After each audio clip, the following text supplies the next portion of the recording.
My name is Chuck Ernst. I'm the CG art director here at Stern, overseeing the final steps of Stranger Things.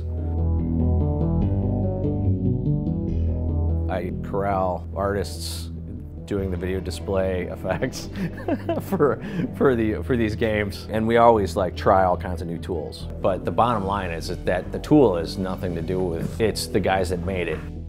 So in the hallway you have all your different weapons that the kids gathered. Paul basically took these models and recreated what you would see in the movie. The geometry is fairly simple, and then that's where the shaders and the lighting basically takes over. And then also Paul is the champ of cheating. Cheating a lot of lighting and stuff. There's all these techniques to kind of get this lighting to work. There's not a lot going on in this building, if you look at it. It's like, there's your hallway. And that updating you're seeing is just the real-time engine, just like catching up to the camera angles and stuff. The fun stuff is kind of the cool visual effects. That's where we get kind of the joy out of it, is the how cool could we make this? Tonight comes prepared with the proper pinball designer attire. So basically this is the Demogorgon coming through the school wall. So everything is built in Blender, and there's a plug-in for it that you can cut out the walls and the geometry. There's physics involved in the render, and then there's some cloth physics mixed in. People might ask, why are you recreating this? There's footage of the creature coming through the wall at the school. Why don't you just use that? And the deal is a lot of this stuff has to be shot from different angles or slower, or it has to be timed for pinball. In a weird, bizarre way, it's actually easier to recreate the scenes than it is to try to edit together anything content that they might have gave you. And Josh is working on the compass mode.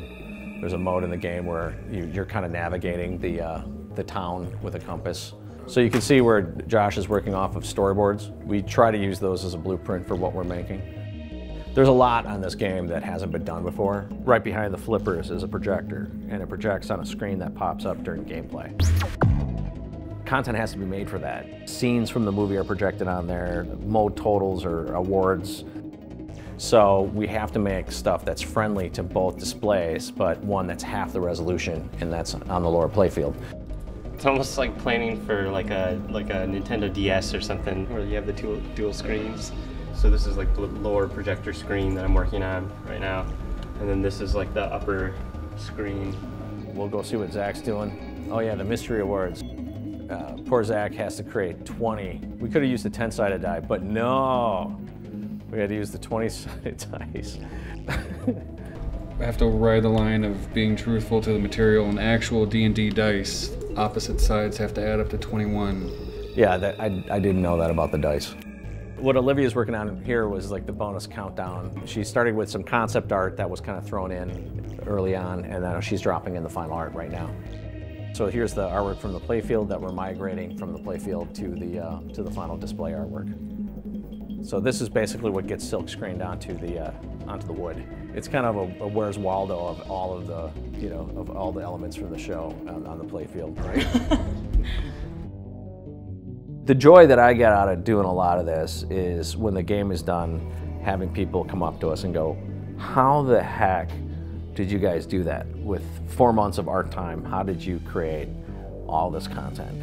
And the answer is we work smarter, not harder, is kind of the deal.